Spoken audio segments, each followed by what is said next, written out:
haidi yaroi political crisis samdi le re hasu senge oja singlin political crisis sigi behind the amuk kari leiba man ge sene as a aina oja ngasi oi political analyst thokdo wathuk sing mayam thengal la amina leidai ba tha sing kari sing sum yeng pakan da haite June July ga sum yeng kan oja kamai ubi ge se kitang nung ni khoi gi kai da ning ning yaw ba phawi bra maswai si chum dou chan la kai na phawi bra karim kan da ning phung presumption haite PR kai na phai ba ai moi gi di thoina wa ba se gon phau okay khoi gi miam da budi khoi gi dolai tung ba gi wai ko pu bi na wai adamai khan na be mong di leram ba di ai ko okay ado ai samang yam hen concern oi jabase sidi magi leiriba magi political economy hai tar manipur gi leiriba ai adom da gi yengninge please go ahead si manipur si imung da mai ado mapan da nuksi ado magi film ama mayok nariba amane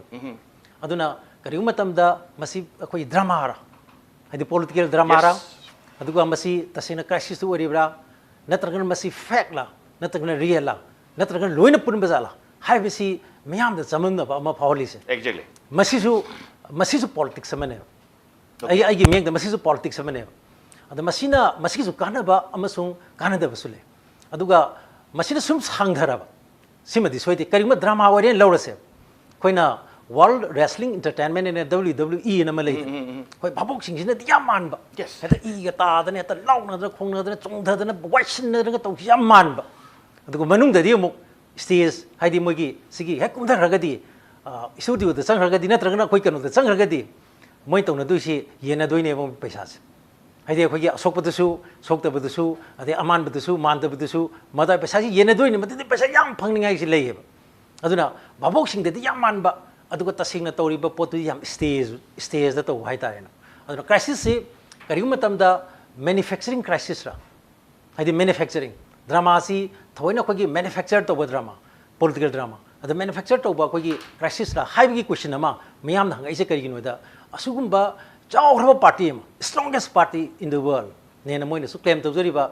parties de pick khaba manipur stage de taunari ba irang myam se political crisis adi amana hojik sentum gi film je atugi matik ha kan lauraba se government masal lauraba adigi sengau je kang laudana hojik wandhadana tarubu de gi koi painkiller ama koi adusu solaga kapa painkiller adu kitang hogalakta ngai ngai stage da madugi kari to kadagi habi kai orakadagi habi ana abi film je kari orakadagi habi film je nungnang dana matha sadana bes kari to kadagi na khana ga dong matam stage da koi gi paisa mayam hundok tana hojik Delhi da kai da kem hoi internal oiragasu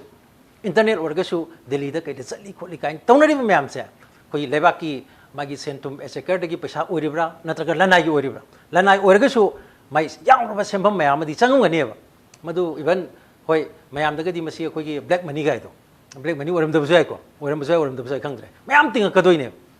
aduna yamna costly ba pot mane aduna ina thamjani di ha magi sida koi atop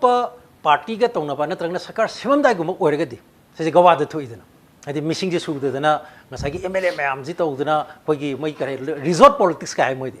adi MLA shopping ka hai moi di adi mapan ga pur ga chatpa adi madu so koi gi kitang dai farga na koi gi star hotel ga thamdana paisa se mayam thada dana ngai na thambi ba khara amade koi yen boiler thambado na koi shol jar ga thamba MLA mayam nando gidre lore adu main ga tawbadu madu makti hek oidabni na party manungi oibani na adi moi party gi lusing ba unaba chali haibni adu makti oiramaroi adadi am cha sorjani horse trading tawdore adagi MLA shopping de MLA sinner abni leiba yon base deida haidi sumba khoi irang khudi maksi aina mamangdu samde yam costly oi magi senthongi oi su yam costly oi affairs amane aduna koina ubasi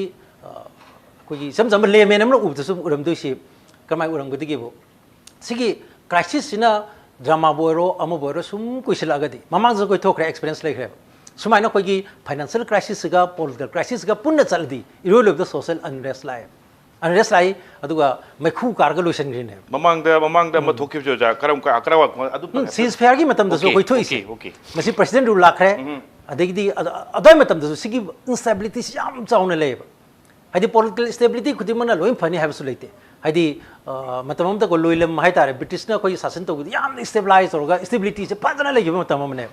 adu stability khudimana lebak wena pai habesu leite adu instability ne heta maduna heta mangi habesu leite maduna lebak ki cause gi miyam gi cause gi lebak ki issue gi hadi issue du kai issue da madugi sumbai wathuk se thoino haibdo madu issue de miyam na khangaba akoina kangning di moi masen jana da badu nate karam ba issue da ꯍꯥꯏꯗꯤ ꯉꯁꯤ ꯂꯧꯃꯤꯁꯤꯡꯁꯤ ꯍꯥ ꯀꯥꯅ ꯂꯥꯎꯅ ꯍꯧꯖꯤꯛ ꯂꯩꯔꯤꯕ ꯄꯦꯔꯦꯠ ꯑꯃꯅꯤ ꯍꯥꯔꯒꯤ ꯃꯇꯥꯡꯗ ꯍꯧꯖꯤꯛ ꯑꯩꯈꯣꯏ ꯋꯥꯊꯣꯛ ꯑꯣꯏꯗꯅ ꯍꯧꯖꯤꯛ ꯃꯁꯤꯒꯤ ꯃꯇꯥꯡꯗ ꯂꯧꯃꯤ ꯈꯨꯗꯤꯡꯃꯛꯁꯤ ꯀꯣꯛꯇ ꯈꯨꯠ ꯍꯥꯞꯇꯨꯅ ꯂꯩꯅꯕ ꯃꯇꯝ ꯁꯤꯒꯨꯝꯕ ꯌꯥꯝ ꯋꯥꯕ ꯃꯇꯝ ꯑꯃꯅꯦꯕ ꯑꯗꯩ ꯄꯣꯠꯀꯤ ꯃꯃꯜꯁꯨ ꯑꯩꯈꯣꯏ ꯈꯪꯉꯦ ꯆꯦꯡ ꯀꯦꯖꯤꯗ ꯂꯨꯄꯥ 95 ꯌꯥꯡꯈꯩ ꯌꯧꯁꯤꯜꯂꯛꯄꯒꯤ ꯁꯤꯒꯤ ꯑꯋꯥꯕ ꯃꯥꯌꯣꯛꯅꯔꯤꯉꯩ ꯑꯗꯒꯤ ꯖꯣꯕ ꯂꯣꯁ ꯈꯨꯡꯒꯪꯗꯅ ꯑꯩꯈꯣꯏ ꯖꯣꯕ ꯂꯣꯁꯁꯤ ꯌꯥꯝꯅ ꯐꯪꯅ ꯂꯩꯔꯤꯕ ꯑꯗꯩ ꯑꯩꯈꯣꯏ ꯋꯥꯇꯔꯒꯤ ꯀ꯭ꯔꯥꯏꯁꯤꯁ ꯏꯁꯤꯡ ꯐꯪꯗꯕꯒꯤ ꯑꯋꯥꯕ ꯃꯩꯒꯤ ꯑꯋꯥꯕ ꯃꯌꯥꯝ ꯍꯧꯖꯤꯛ ꯂꯩꯔꯤꯉꯩ ꯇꯥꯜꯂꯛꯁꯤꯗꯩꯗ ꯁꯤꯒꯨꯝꯕ ꯃꯈꯜꯒꯤ ꯃꯥꯒꯤ ꯄꯥꯋꯔꯒꯤ ꯍꯥꯏꯇꯥꯔꯦ ꯍꯥꯏꯗꯤ ꯃꯁꯤ ꯕꯦꯇꯜ ꯑꯣꯐ ꯑꯩꯈꯣꯏꯒꯤ ꯀꯔꯤ ꯍꯥꯏꯅꯤ ꯊ꯭ꯔꯣꯟꯒꯤ ꯕꯦꯇꯜ ꯍꯥꯏꯒꯗ꯭ꯔꯥ